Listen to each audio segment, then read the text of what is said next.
I am still doing catch up, trying to get everything sorted and in order and ready for not only the stream, but I also have to get out of here and go down to the States and get in the truck and all that sort of stuff. So good morning, and good morning to all of you. I hope you're all having an amazing morning and an amazing weekend, and that everything is amazing in your life and everything is positive. We're going to talk about a few things that are going on in the world that are, I guess, disrupting a lot of us. But before we do that, I think we should celebrate the fact that this is the Freedom Coffee live stream. We're here to celebrate our freedoms and work on expanding them in the future.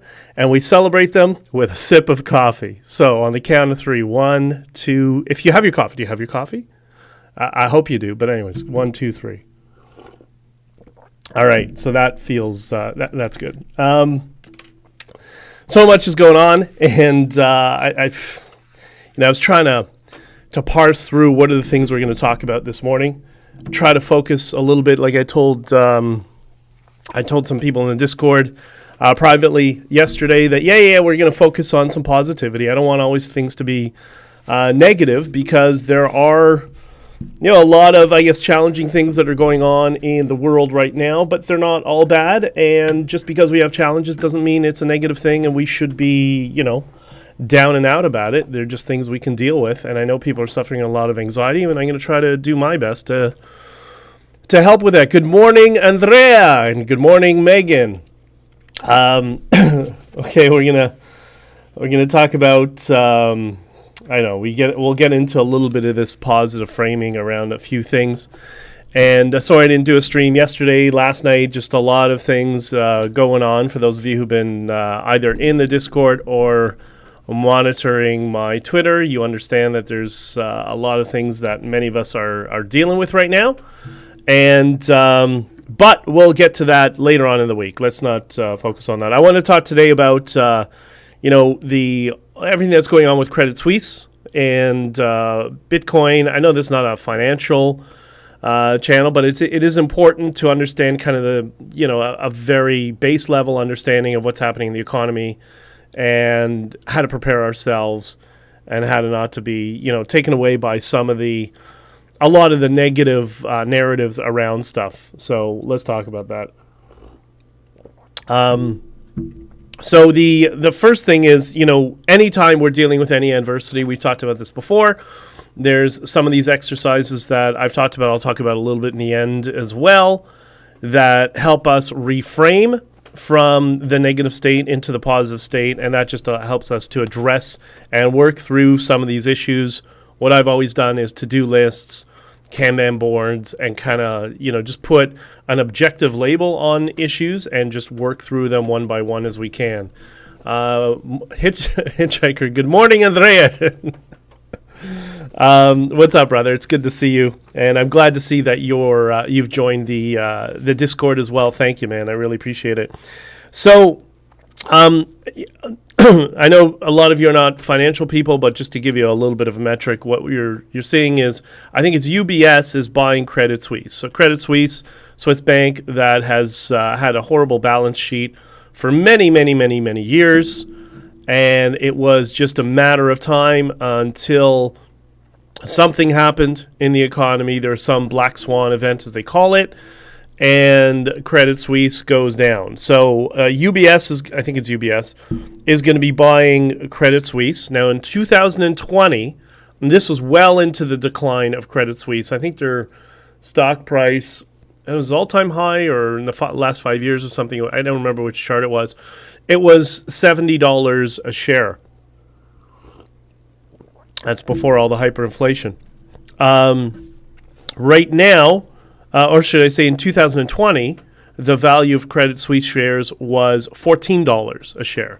And UBS has just offered to buy, or at least I guess the UCB has stepped on their throat and forced them to buy them.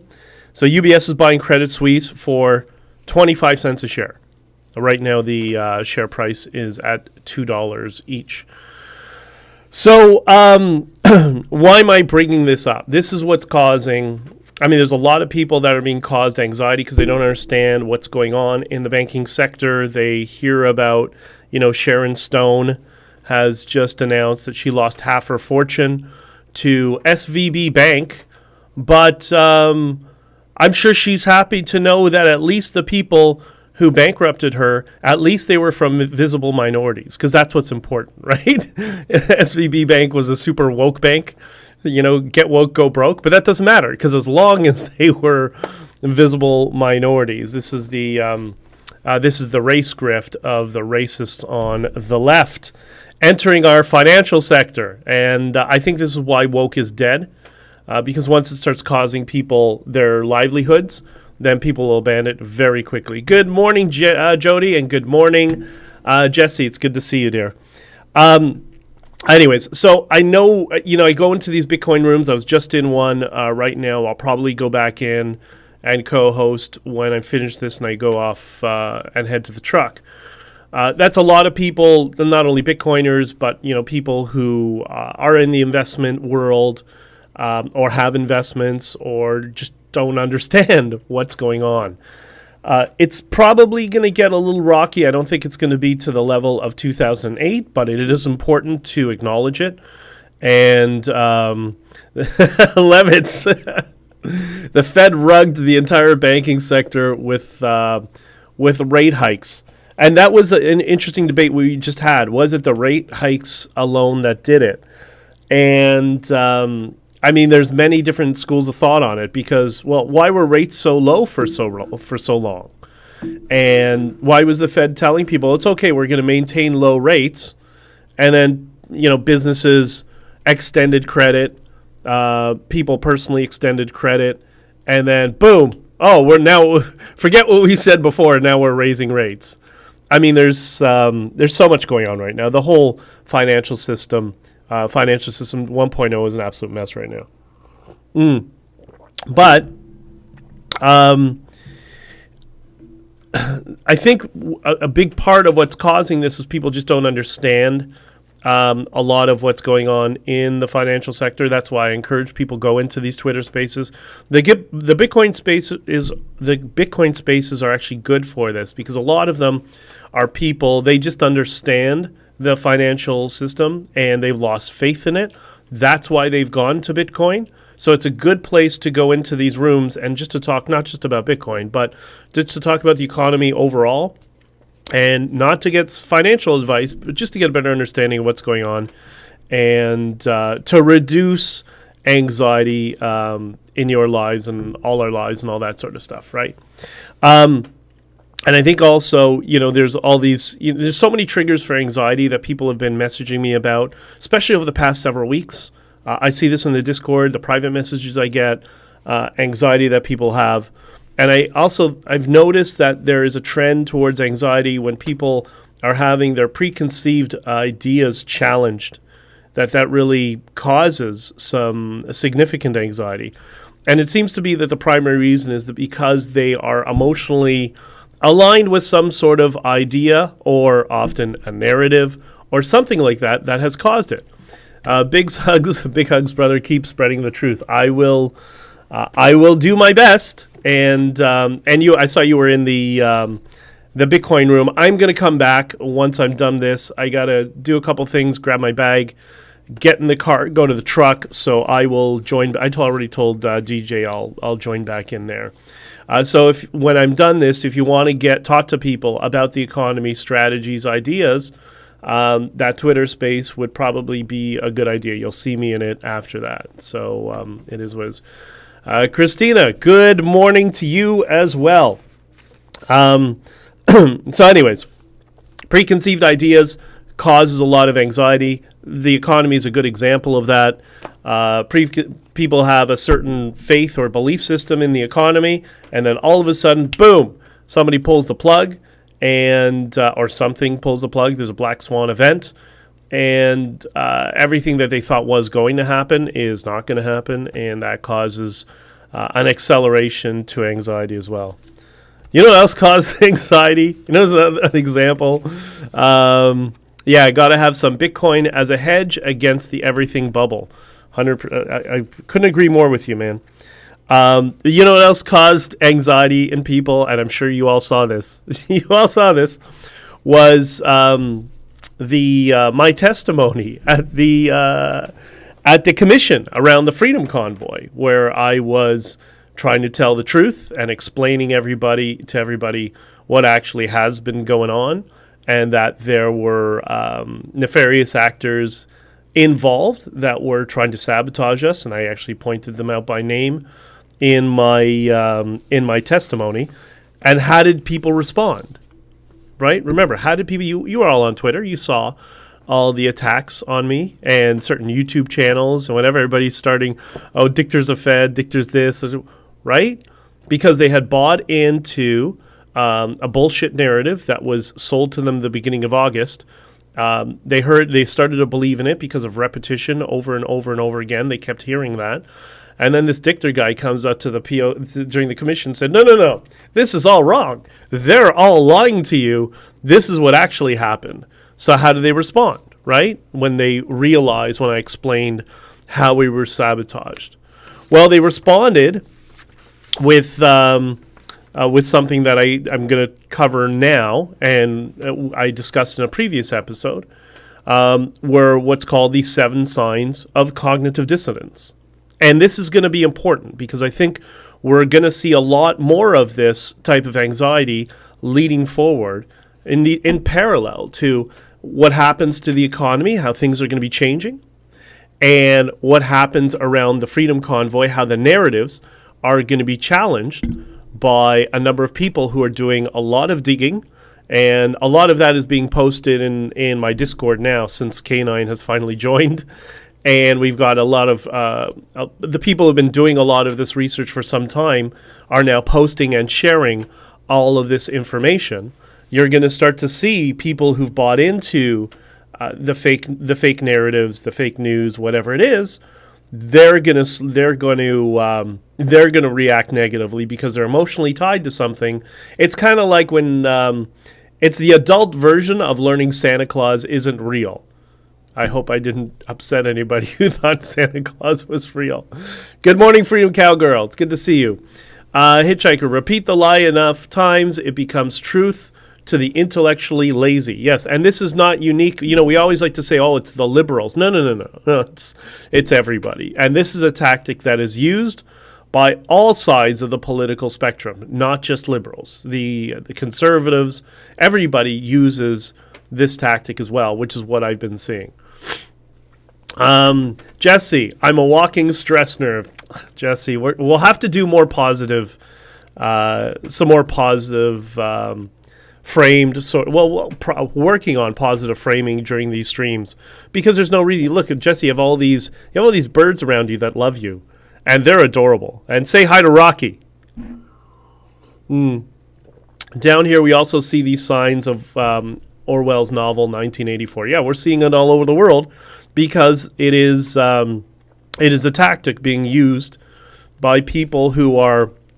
It's funny. People get this impression like there's a one bad guy in the top who makes all the decisions and tells everybody what to do, and that's not how it works. They're just aligned with a set of values. So they can be in different countries, but because they have the same brain disease, or as Gad Saad, articulates it in his book, The Parasitic Mind, that is this kind of woke culture, postmodernist, subjectivist, oppressor versus oppressed, victimization narrative around everything. They don't have to talk to each other to try to move politics in everybody's jurisdiction in the same direction. Because their philosophy is so lazy and so simplistic, it's really easy to anybody who gets sucked into it will just push it. Freedom Curl, Santa's not real. With the shock face. You should have put the shocked Pikachu face. Yes, Freedom Cowgirl, you're so awesome. You're so funny.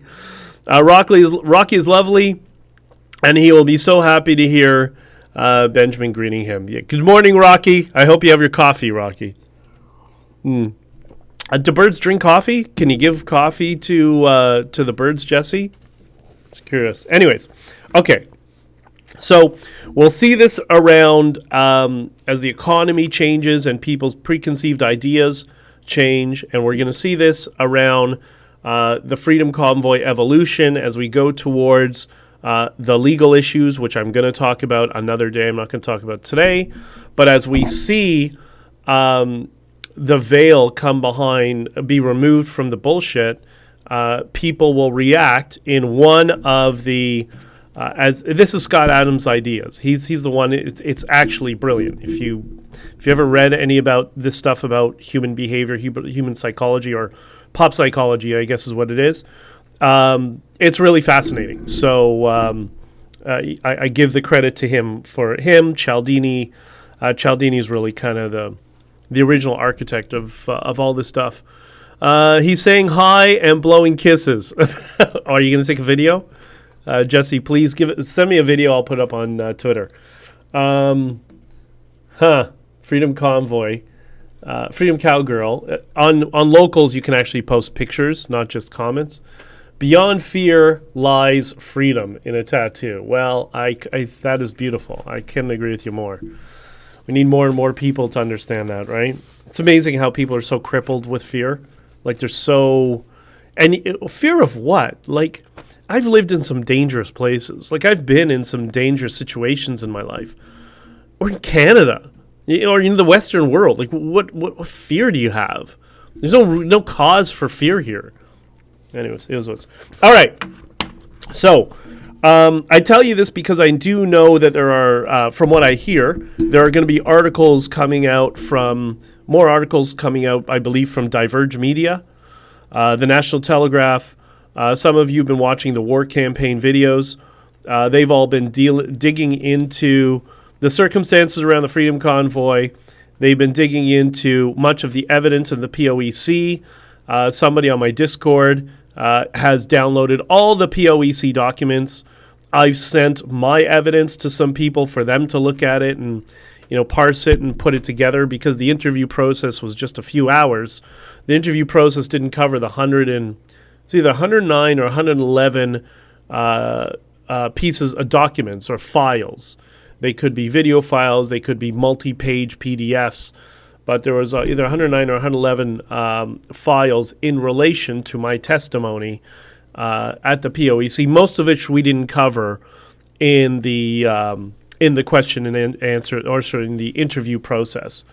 Freedom Cowgirl, fear of their own voice. Yeah.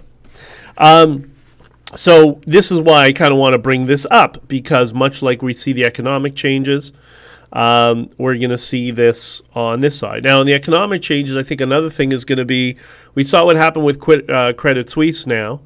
I was in a space with Greg Foss a few days ago, and I said to him, my understanding, I would have expected, if I was a betting man, that Deutsche Bank would have been the first one because of how leveraged they are in the derivatives market, in tens of trillions of dollars leveraged, basically gambled in the derivatives market. But he said to me, yeah, it's very possible that Deutsche Bank will be the next bank. It's possible and likely. So again, you'll see people switch from faith in the banking system and to extreme anxiety because, well, again, they put all of their faith in this idea of Finance 2.0, of our current financial system and how it operates, and then somebody, as Levitt says, somebody rug pulls the entire system, and then, oh wow, everything I've been told has been a lie, which is what people are going to see with the Freedom Convoy and the narratives around the Freedom Convoy. And the first step in that was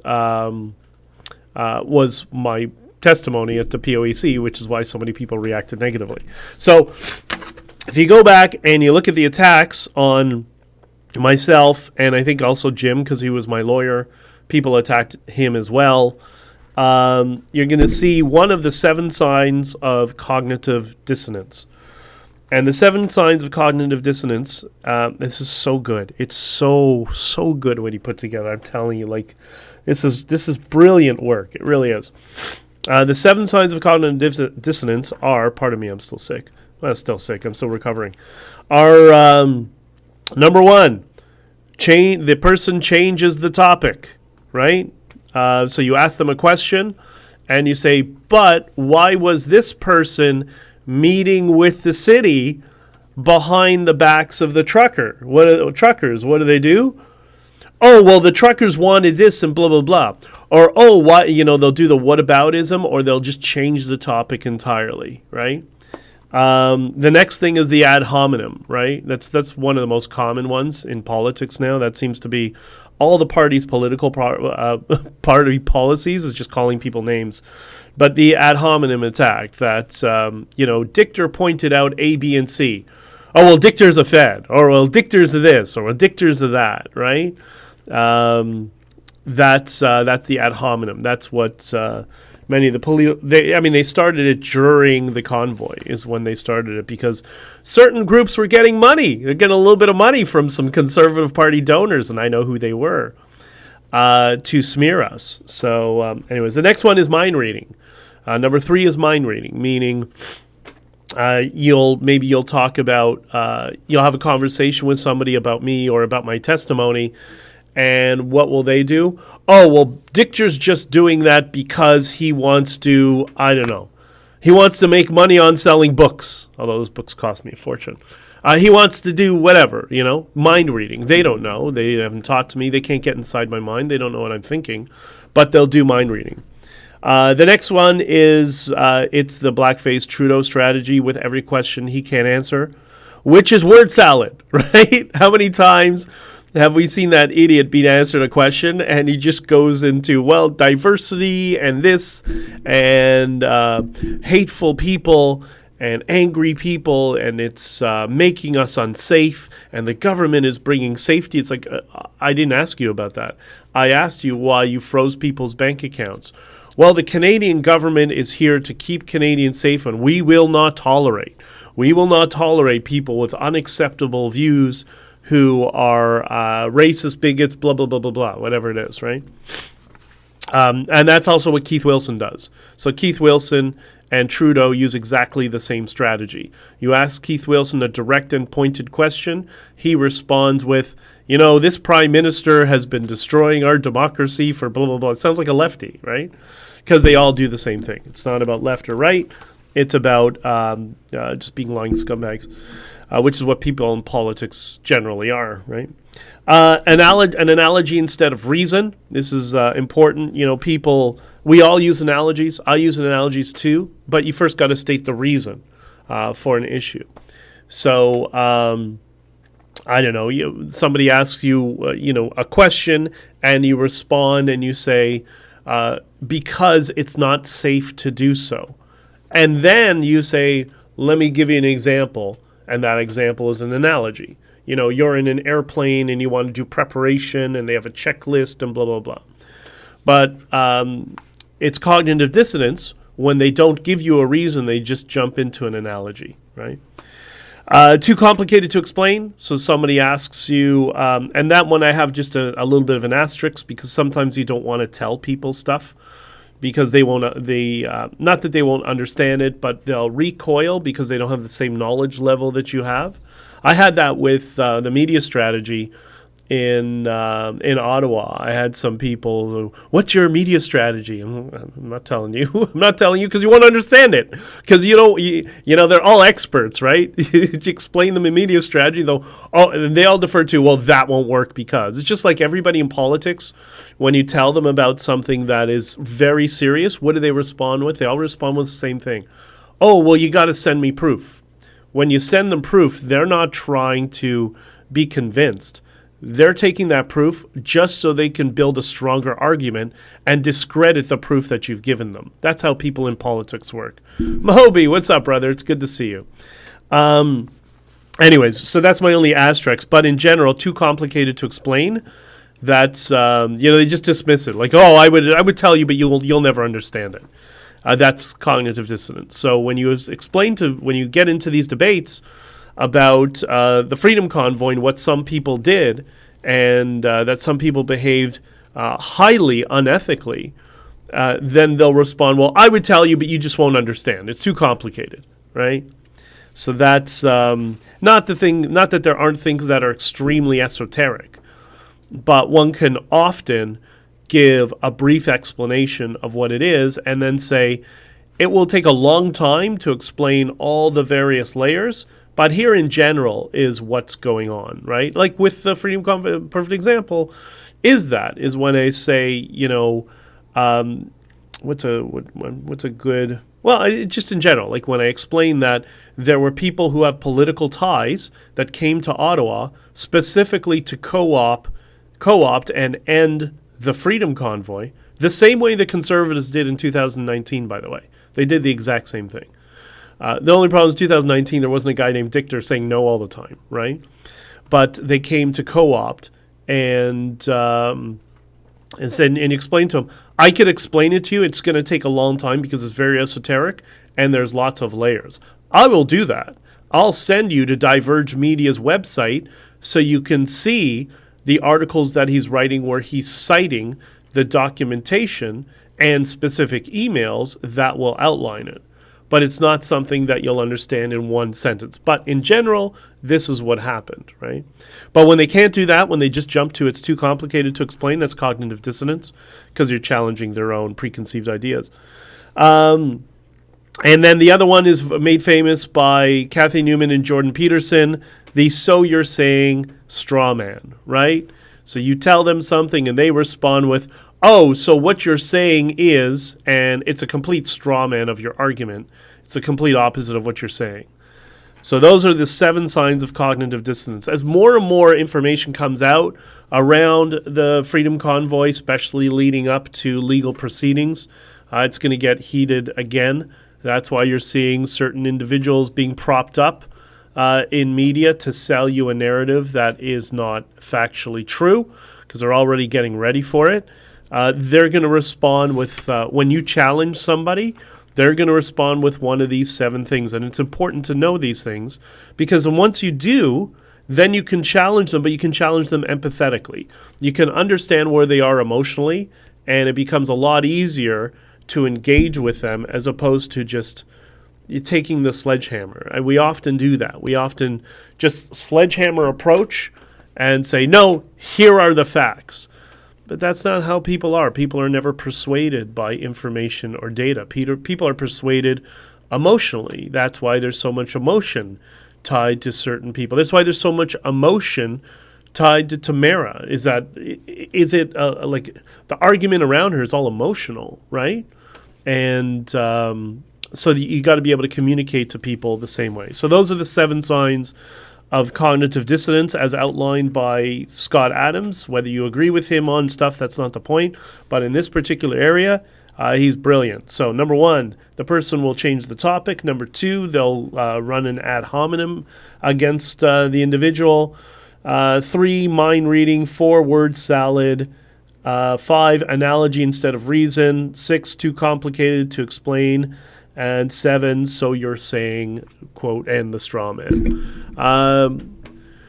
Straw man is a corrupt form of active listening. Well, all of these are corrupt forms of active listening, right? Anything that's the whole purpose of, that's what cognitive dissonance is, right?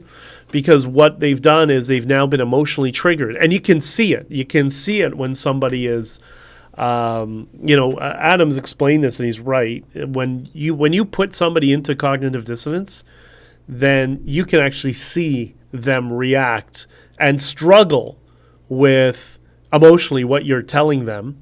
And we've all seen it as well, right? So you're saying intersectionality equals intellectual lazy. That's awesome. Hitchhiker, you're the best, brother. Anyways, so having to deal with all of this. So when we get into these states, like people always ask me, like, how are you always so positive? Especially since so many people went out of their way to defame and attack me and whisper campaigns and lie about me and all sorts of stuff. They always ask me, like, how are you able to stay positive and not let it bother you? And it really doesn't. It really, like, half the time I'm laughing. Half the time it's funny. Well, there's a few things I do. There's a few strategies that I use to ensure that, and you can do it too. And I promise you, it helps. And when you can maintain the positive frame, it doesn't matter what life throws at you. You can work through it.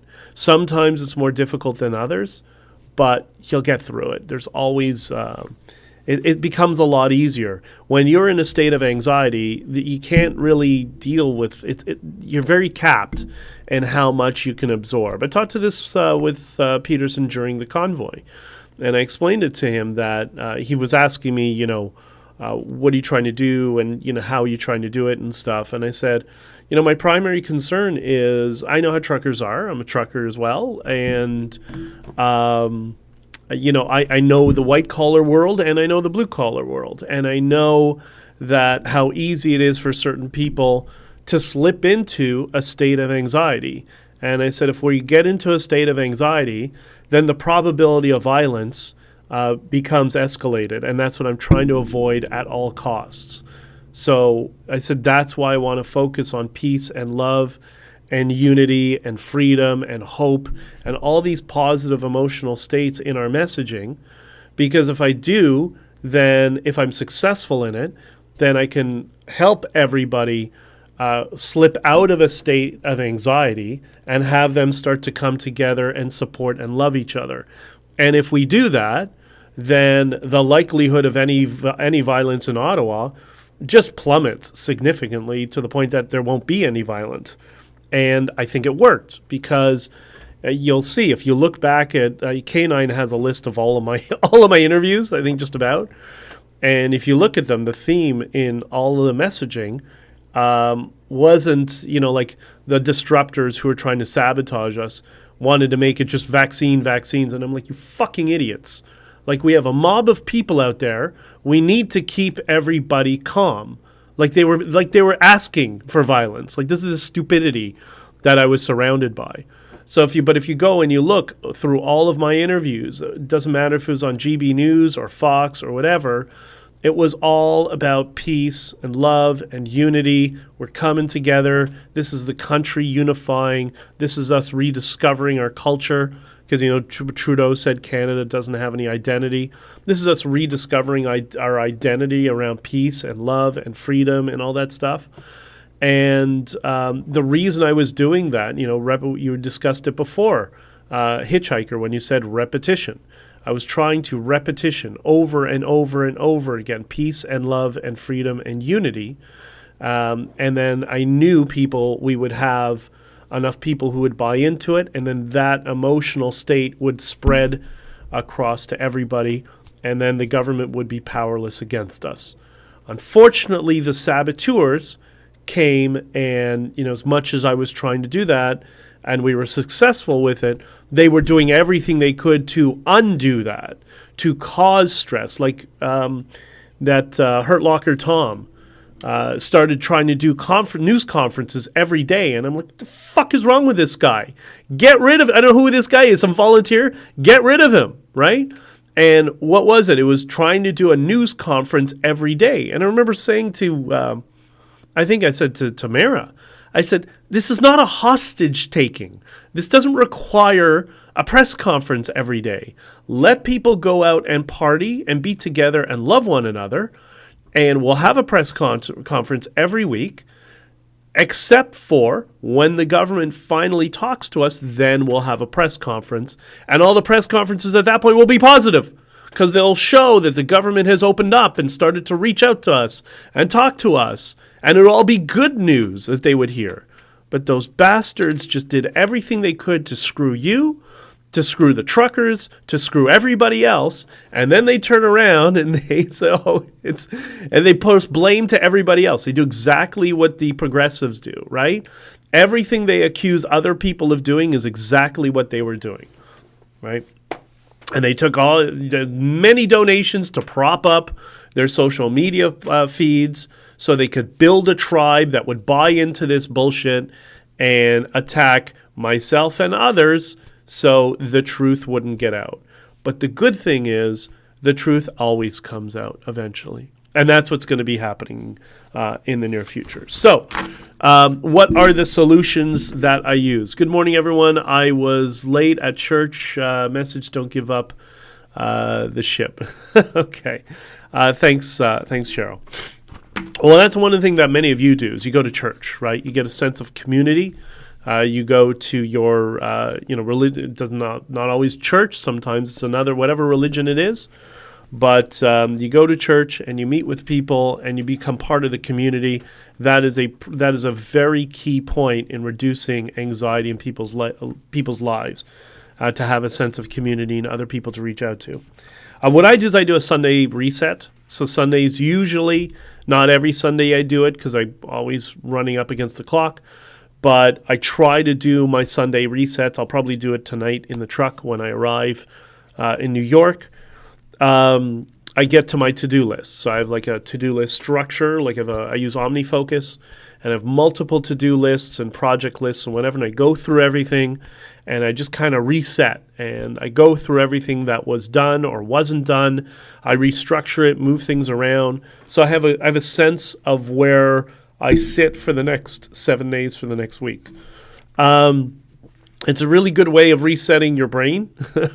And because when you get it out of your head and you put it into a to-do list, a structure, whatever it is, it's no longer triggering the emotions and anxiety in your brain, thinking about all these things you got to worry about.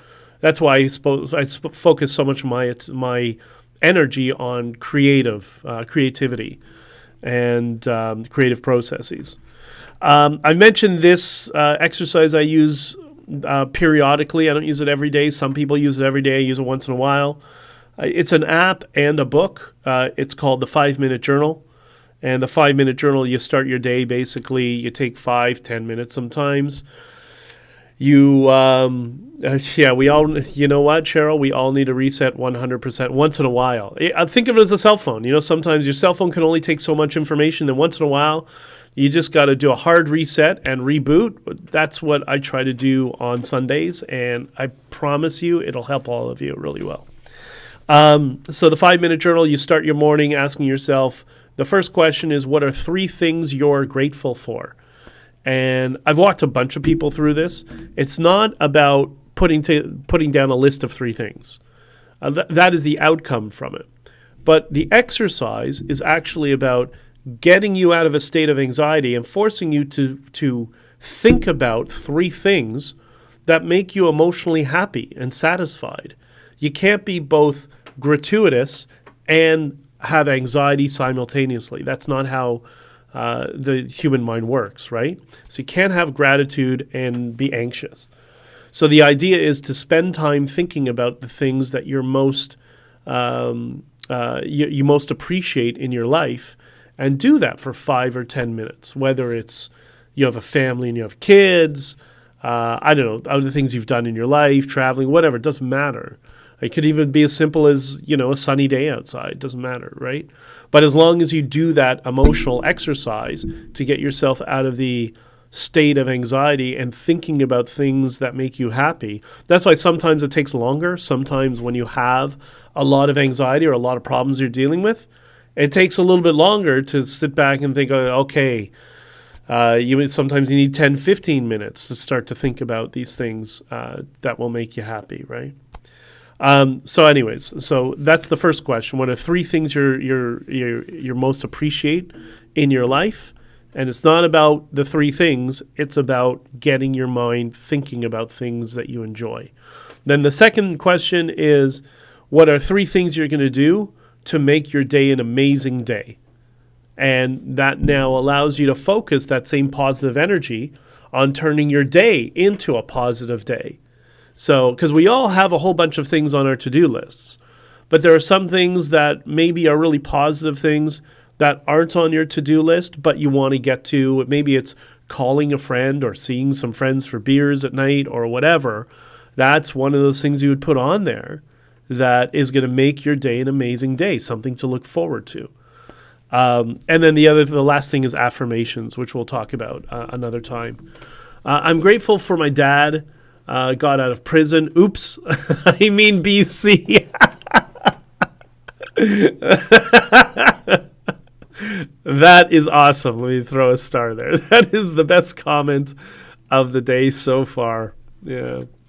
All right. So Okay, so that's the 5-minute journal. I recommend it. It's a subscription app on your phone, and I don't do it every day, but do it once in a while. I'm telling you, like when you're under a lot of pressure, it really helps to do that a couple of days. It really helps for a couple of days just to kind of reset yourself. And then also to understand what I just went through before, the 7 signs of cognitive dissonance.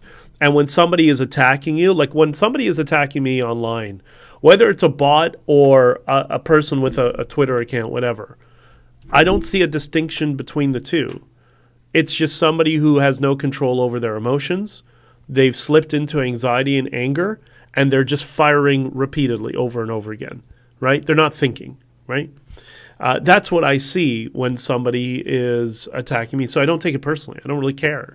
Like, okay, there's just somebody who's lost control of their emotions, and maybe some things are too complex for them to understand, and they're frustrated. I think that's what a lot of the POC pushback I got is I was uncovering something that was way more complex than people realized, and they didn't know how to deal with it. So what do? You slip into number 2, an ad hominem, and you attack the person who is delivering the message because they couldn't handle what was being shown to them. And that's fine. That's again, a normal reoccurrence, and it's just a reaction.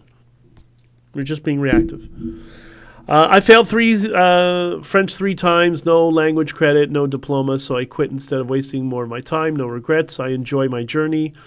Learning more in life than the indoctrination system could ever. Well, I'll tell you, Hitchhiker, like I didn't think I was great at languages.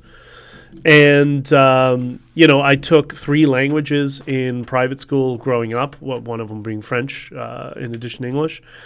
And I never really did because it's a different way that your mind learns to work. They say that when you learn more than one language, it generates different neural pathways. And that language also could be computer language. That language could be mathematics. It could be a whole bunch of different things, right? But you're 100% accurate when you talk about the system, because I can never learn a language in the system to the point that I was proficient in it. But when I moved to Latin America, as rusty as my Spanish is now, and Andrea knows because we've discussed it, when I was down there and I was living there and I was getting good enough that I could communicate, it kind of triggers something in your brain. It makes it a little easier. What happens is you start to learn a language. You go to school, you're learning the structure of a language, but what you're not learning, because you're not in the country where you need to use it, you're not learning to think in that language. And that's a really different shift. It just one day just hits you. And what's frustrating for me, and Andrea and I have talked about it, is, we've talked about, Spanish and all the stuff I'm going to be doing moving forward, is I think in Spanish. But I'm so rusty, there's so much I forget. And I'll give you another weird phenomenon that happens. When I was down there, because I was, this was many, many years ago, when I was speaking Spanish all day, every day, all that sort of stuff, I was starting to forget English. It'd be really weird. I'd call my parents, and I would call them, and I'd be like, what's the word for... whatever. I would say, I can't remember the word in English, and I would tell them in Spanish, because it's a muscle that you need to exercise all the time. So don't get down on the fact that it was difficult to learn French in school, because you're never going to learn French in school. The only way you're going to learn French is if you go to rural Quebec and you move there and nobody speaks English and you're forced to start to think in in French. That's how you learn. So don't blame yourself. Hitchhiker, I love your photo. Yeah, that's pretty cool, man. Okay, so Facebook must be showing, must be shadow banning me. I can't see or hear video. That could be, Paula. I'm not sure. That's why I'm not a Facebook person. It's just here as an extra posting. I I'm more using Twitter and YouTube, and now starting to use Rumble. Right now, we're streaming to Rumble as well. Whatever.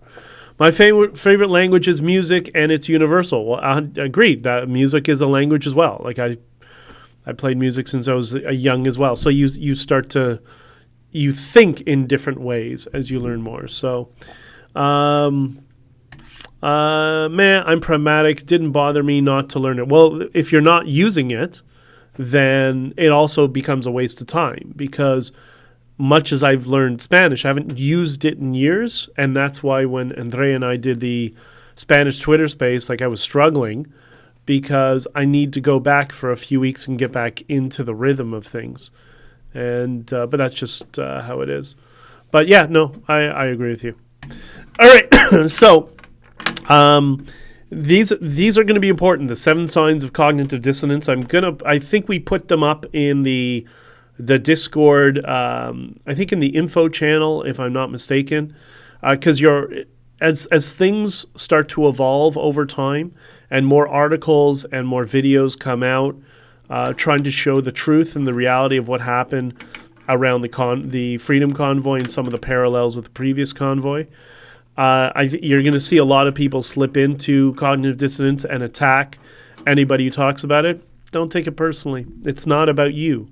It's not about you. It's about them, right? It's about them having their emotional preconceived ideas challenged, and they just can't deal with it. And it's always good to sit back and be empathetic. Like there's people I'm talking to now who used to call me a Fed, and now they realize, okay, you know what? They realize they were sold a bag of goods that were not accurate, and it's fine because I never took it personally. Then it was easier for them to come over and to reach out. The only exceptions I make is for I'm trying to think of a non-4-letter word, for the people who sabotaged all of us and collaborated with the other side and caused many truckers to be arrested and charged, and really took a beautiful moment in Canadian history, and they did their best to try to flush it down the toilet at the behest of the political establishment. Fuck them. I really don't care. We'll nail them to the cross, but it is what it is. All right, so it's Sunday. Think about how you're going to do your reset, your emotional reset. Are you going to use the 5-minute journal? Are you going to go to church? Are you going to reach out to friends in your community and just talk about things? Are you going to prepare a to-do list to get things out of your head? There's so many different things you can do, but this is why Sunday is an amazing day, because this is the day that you can really reset yourself. And if you do, everybody talks about the Monday morning blues. I don't really have that. Ever since I started doing this many, many years ago, I always looked forward to Mondays because, okay, great, I got a sense of where I'm at and where I'm going, and nothing bothers me. Everything's great, and yalla, off you are, so it's going to be great. Tao is going to reset by taking a nap. All right, brother. And thanks for all your help with the Discord. We're growing slowly, exactly how I thought we should. I'm glad to see that K9's in there sharing all these source links and information and data with everybody. So if you're in the Discord, you can go to the source link channel and see all the stuff that they're posting around Freedom Convoy and things since Freedom Convoy. And I'm glad to see that you're all getting to know each other well as well. Like that's awesome. Sonia, have a good day. All peace, love, freedom, unity, and hope. Amen, sister. I love it. I'm going to sow bulk weight on our babies' fishes. I'm gonna sow bulk weight on it. What does that mean, Lisa? I'm so confused. I don't get it. Babies on your baby's fishes. What is it with the baby's fishes? What is that? I don't get it. Anyways, but and good morning to you too, Lisa. Thank you for being here. Are any of you here in the Discord? I've heard you have to provide your phone number. No, that was the problem that K9 was having because of her VPN. It was just her. Somebody else created the account for her and got her in. I haven't provided my phone number for Discord. I don't think anybody else has. So I don't know. I don't think that's a concern. So you should be okay. I am in no, you don't need a phone number. Yeah, Jesse's in the Discord. Jesse's like one of the most active people in the Discord. You're amazing. Sorry, not enough coffee yet. I know, it's early. Me too. That's why we have... Oh, and I got a replacement. Remember, I posted a picture that my mug was broken. So somebody who is a very, very close friend and dear friend of mine got me another one, and then she replaced on the back. She liked this expression, "Don't be a chooch." And then she looked at it. She's like, which is we know that's blackface rainbow Trudeau. But then she realized, shit, I should have put Wilson and Marazzo's face on there. I'm like, well, next time I break the mug, you can put it on. Anyways. Okay, Nine, you're here. VPN, and I downloaded the app. Sorry, late to the party. Okay, so yeah, K9 was the one who was struggling most to get into the Discord, but we got her in. And boy, am I thankful she's there, because your researching abilities are just are top notch. And thank you for being there. Good morning. K9, you're here. Perfect time for me to leave, for me to shut down the stream. Although I am going to be, when I get in the car, I'm going to be on the Twitter space hosted by DJ Satoshi. I think he wants me to continue to help co-hosting. I was helping to co-host in the morning. So if you have questions about the economy and what's happening in the banking system and how Bitcoin works within that sort of realm, that's the place to go. And I'm glad to have you here as always. Alberta Blue Sky, do we need a link to get in? Yes, you do. So Alberta Blue Sky, go on, if you want, go to Twitter, send me a DM, and I will send you a link to the Discord, and then you can join. We're still beta testing. We're still trying to keep it small, because Discords can get out of control really quickly, and then you have a whole bunch of trolls joining, which is what we're trying to avoid. So the next step is we're looking for a certain number of people to join who we all kind of know each other. And then the next will be whoever wants to be a moderator. Not for the entire Discord, just pick a channel to be a moderator.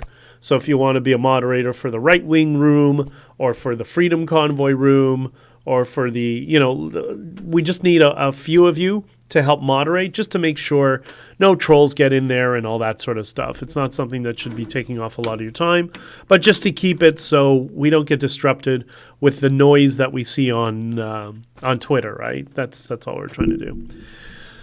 Boyfriends are a nightmare. Your boyfriends, or are you talking about the birds' boyfriends? I don't know. I love that for your mom. Okay, so I got to run. It's... so it's 11:30 right? I'm already late to get to the truck. I'm going to get on the road. If you want to get on the Discord, just send me a message in Twitter. And if you're on Twitter, you want to come to the space, let me know. Hitchhiker says, I'll moderate a room. Okay, perfect. Tao, if you're still listening, let's find a room for Hitchhiker to moderate. And a Hitchhiker, it's not, you remember, we're just trying to keep people from getting a little, just trying to prevent the trolls coming in from making a mess of it, right? But if you want to moderate a room, that'd be great. We'll find a room for you to moderate. Appreciate it. I get to work and try to fix my computer, and if now, so I've been sent away back to, okay, fine. Okay, I got to run. It's 11:30. I hope you all have an amazing day. Sunday, please reset.